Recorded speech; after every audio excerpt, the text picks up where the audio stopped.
Good evening, ladies and gentlemen. You're watching the XPM Bilingual Newscast on Spectrum Television. We are broadcasting live from our headquarters here in Accra, in the city of Douala, with our headline statistics compiled from the economic bloc Eco Maten shows banana exportation has increased by 13.24% in the third quarter of 2021, and also late police escort rider Hinsu Yannick has today been laid at the Beseke ceremonial ground to honor the memory of his life and service following his death on the 17th of September 2021. This and many more in a while.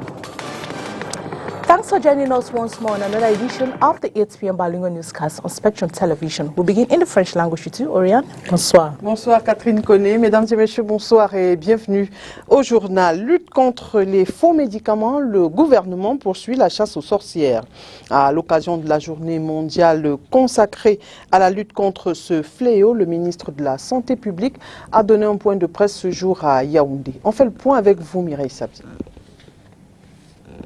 Les effets induits des conjonctures économiques et l'environnement mondial, l'on observe pour le déplorer un essor des phénomènes de contrefaçon et de trafic illicite du médicament au Cameroun. Ce qui met en mal tous les efforts du gouvernement et crée tout autant le doute dans l'esprit normalement du public.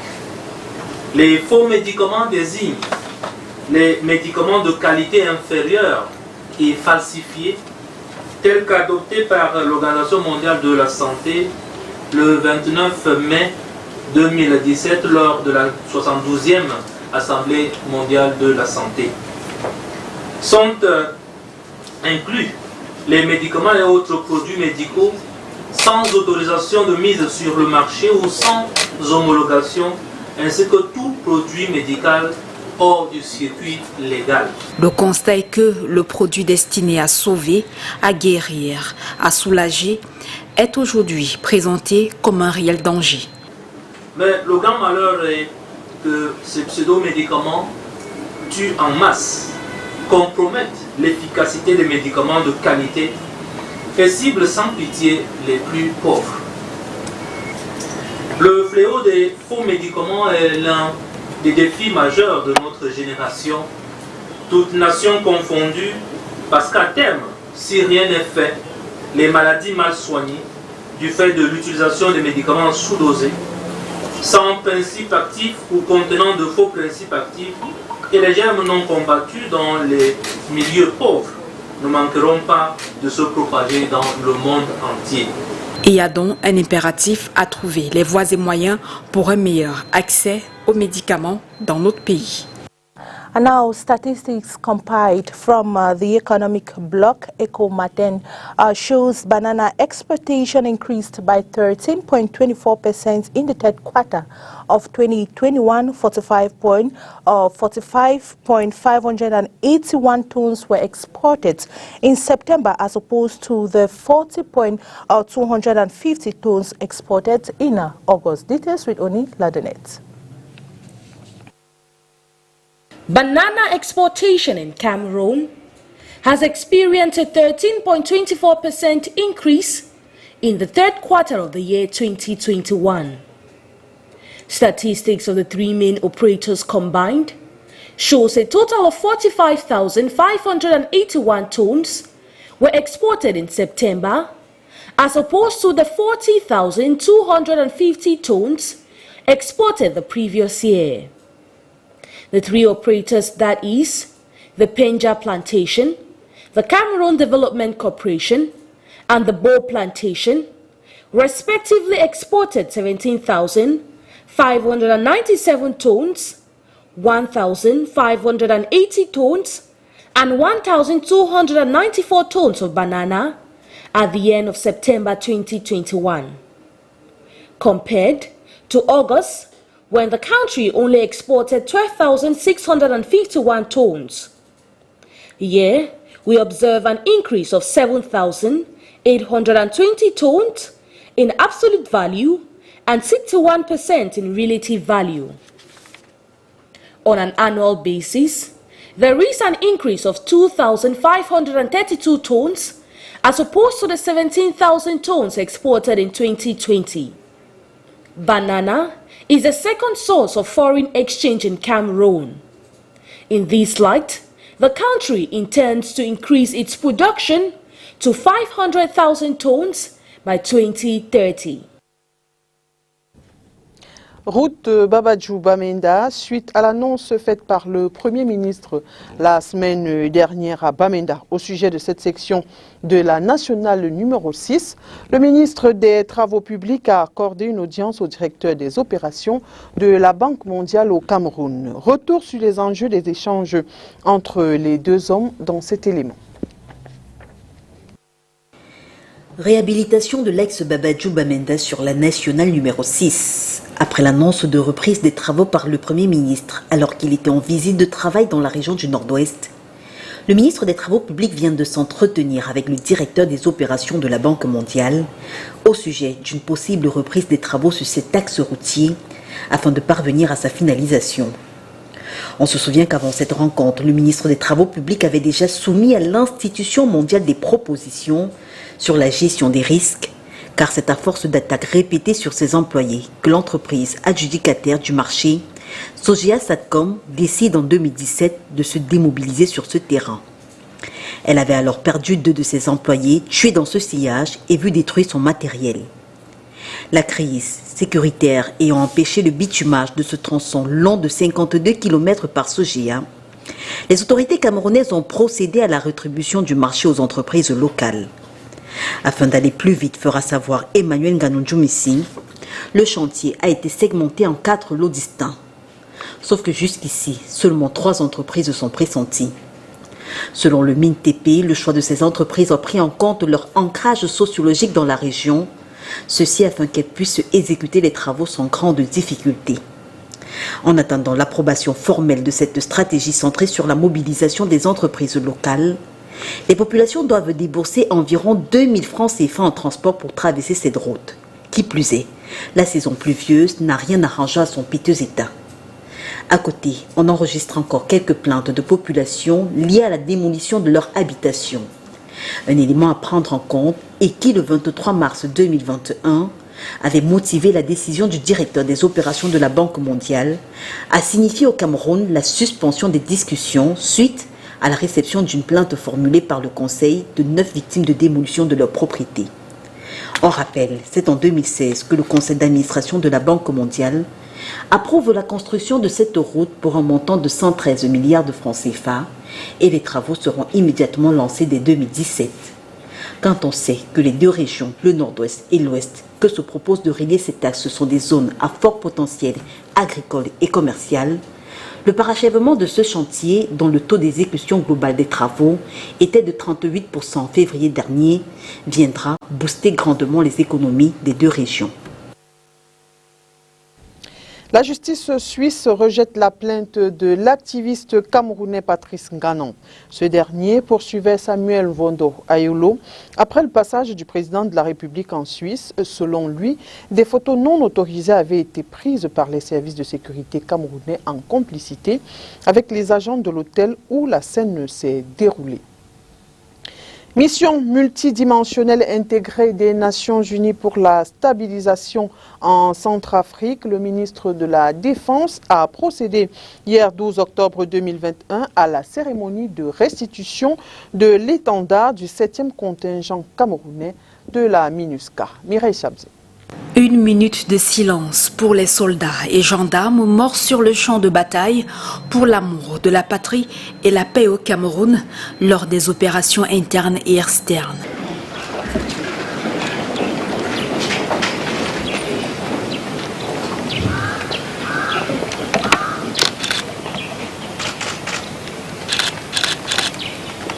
Thank you.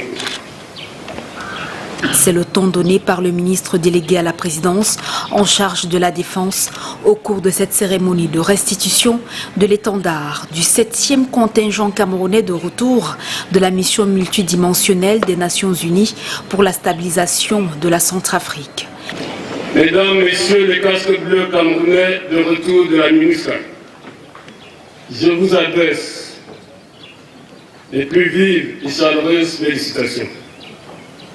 Vous avez fait honneur à notre pays et à son drapeau.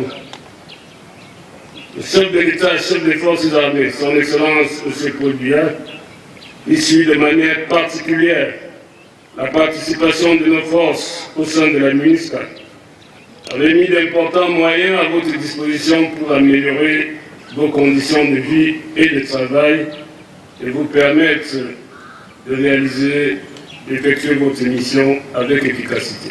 Une sollicitude constante qui s'est récemment matérialisée une fois de plus par l'accord du chef de l'État pour le renouvellement intégral du matériel majeur du contingent camerounais à la MINUSCA et dont les premiers équipements de la commande passés sont déjà sur le théâtre. Malgré le tableau globalement bon de la qualité de votre prestation, lors de votre mission en RCA, je me dois toutefois de relever que quelques petites tâches, certes isolées, ont failli déteindre sur l'aura de votre contingent.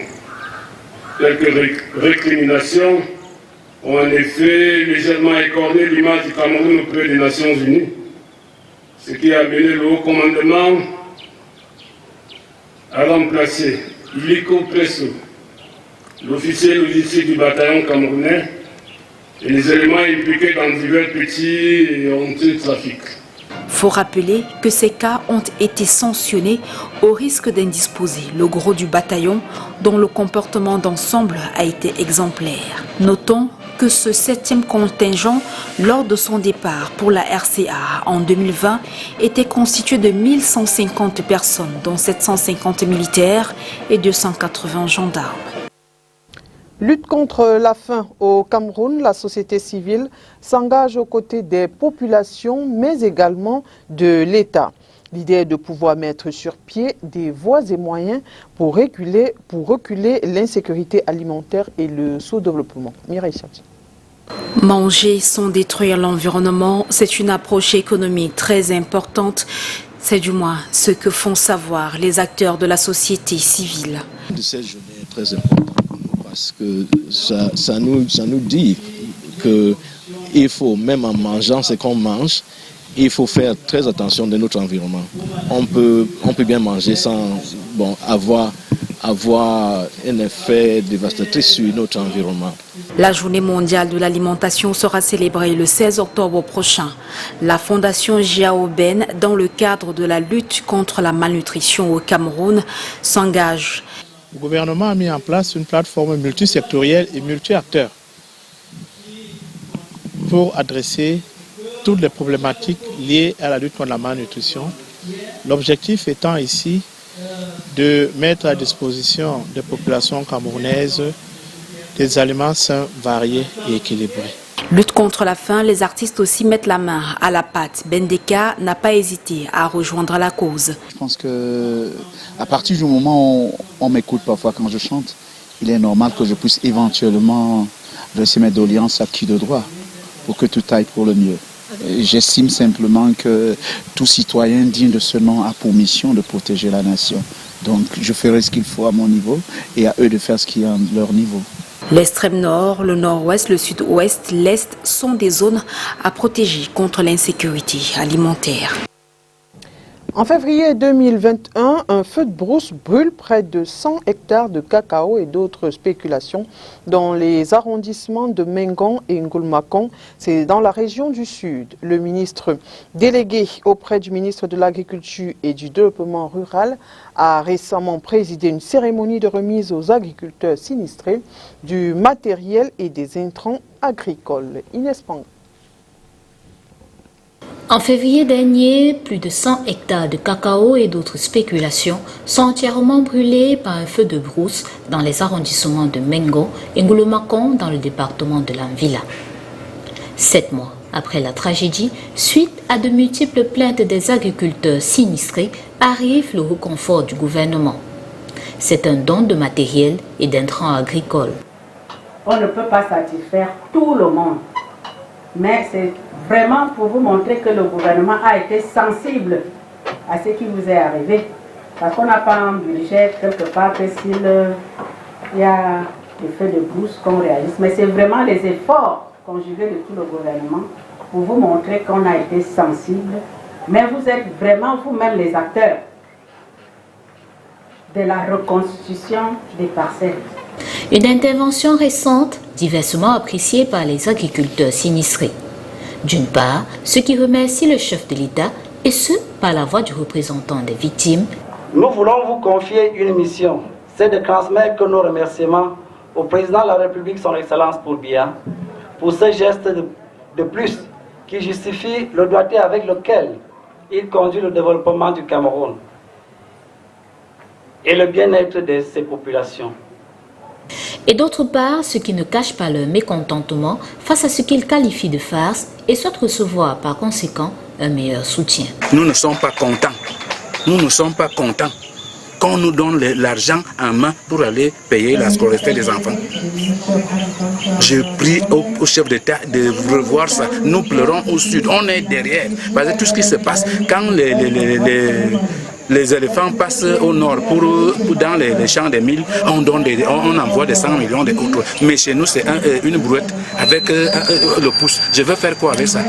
Il me faut 4 ans pour encore commencer à accueillir le cacao. 4 ans. Et les enfants vont faire comment? Tous sont des ministres, des présidents et autres. C'est à cause de l'école. Si déjà nos enfants sont dehors, qu'est-ce qu'on doit faire? Vraiment, Monsieur Paul Biya, Son Excellence, nous vous supplions de voir notre problème ici à Milamisibi. Nous souffrons. 7 mois après les feux de brousse, quelques jeunes pousses sont déjà visibles dans les plantations touchées. Dédié du ministre délégué auprès du MINADER, cette catastrophe est une manifestation des changements climatiques. And now we talk about something else. Despite several efforts made by authorities in the city of Douala to eliminate urban disorder, the situation continues to be a heavy task to tackle by authorities in charge. Let's get more of this with Christe Asek Swele. The economic capital city of Cameroon, Douala, also considered by many as a town that never sleeps, is notorious for the disorder that breaks up all oppressive order, otherwise known as urban disorder. Going around town, the non-respect of public order by vehicles, bike riders, illegal occupation of public spaces by individuals and traders in most markets remains a huge assignment for the city authorities to tackle. Here, at the new Daido market in the Douala 1 municipality, some traders set out their goods on broad pavements, causing movements around those premises impossible. They justify this to the fact that clients get more attracted to their goods when exposed here. When I set out my goods on my stand, clients are not forthcoming. But when it's exposed here, even from a distance, the client gets attracted. The laxity in the fight against this urban disorder in the capital city of Cameroon by the authorities is accountable for the increase in this phenomenon. However, just like many other African economic capital cities, Douala is not exempted from this oppressive order. Nonetheless, the reconstruction of modern economic city remains a permanent challenge. And now, developing and upholding their cultural values was the message that the newly installed Fon and Jinda Nursing, the second of the Menchum Division in the northwest region of Cameroon, bore to his people residing here in the city of Douala who have voluntarily or involuntarily fled their villages to settle in the littoral region due to the social or political upheaval plaguing the two English-speaking regions of the country. Once more, Christe Asek Swele. Faced with the numerous challenges plaguing the northwest region of Cameroon due to the socio-political crisis ongoing in the region, the newly enthroned traditional ruler of Mukuru village in Menchum Valley subdivision in the northwest region has visited his people in Douala and other elites from this part of the country who voluntarily and involuntarily fled from their villages and have settled in the littoral region. During this visit, he exchanged with the population on some vital issues such as cultural, developmental, and the impact of the Anglophone crisis in the region, especially with the continuous roadblocks by the separatist fighters that hinders movement. I've had the opportunity go back home because the roads are blocked by separatists. They don't want us to go back home. Back home, conditions of living are not the best. So what we are trying that let the roads be opened by these people, by these separatists, that we can reach to those who go back home. That is our try.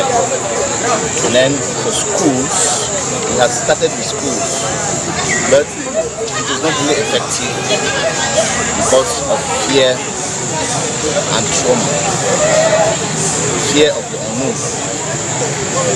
Meanwhile, it wasn't supposed to be so, because if we don't educate our children today, it means that their future will be very clear. During this gathering, His Royal Highness Fonjinda Nelson pledged to his people that these problems will be addressed in the nearest future, especially that of the internally displaced who are in dire need of basic provisions and educational needs. At the end of his visit, he called on his people to remain responsible, respectful, and law-abiding citizens and continue to uphold and promote the cultural values of their region of origin. And now Cameroonians, or at least some 24 Africans, were arrested by the Chinese police last month. Amongst them, 12 Cameroonians. They have been wallowing in jail at Liaoning province, Heping district in Shenyang city for more than a month. Now, without justification, Cameroonians in China have urged the government to intervene in the situation for their compatriots, as they feel only superior authority can dialogue with the Chinese authorities for the release of the Cameroonians. And in our sad page, late police escort rider Hinsu Yannick has today been laid at the Beseke ceremonial ground to honor the memory of his life and service. Following his death, he lost his life leading the convoy of CAF and referees on the 17th of September 2021. Details with Josephine Binzi.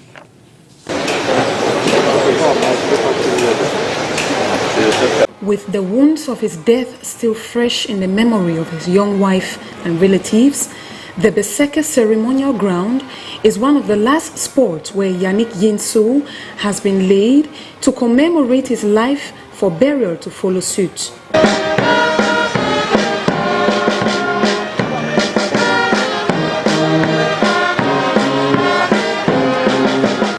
17th of September 2021, the police escort rider met his demise, leading the convoy of CAF officials and referees of the African Champions League from Hotel La Falaise Bonanjor to the Japoma Stadium. The young escort rider, at that fateful day, while attempting to escape a truck driving from the opposite direction of the road, met with a heavyweight truck which claimed his life.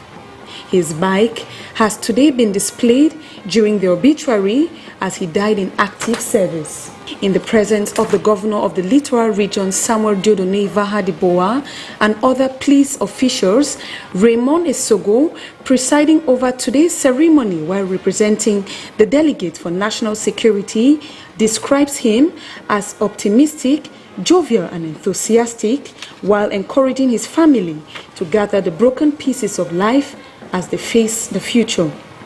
The escort rider Hinsu Yannick leaves behind a wife, a son, colleagues, and well-wishers to remember him. And that's it for the 8 p.m. Bilingual newscast on Spectrum Television. Ladies and gentlemen, thanks for watching the news. Wishing you a blessed day in the company of our programs till we meet again. Good night. Good night, Oriane Donke. Bonne soirée, Catherine Koné. Mesdames et messieurs, merci d'avoir été des nôtres et bonne suite des programmes sur Spectrum Télévision.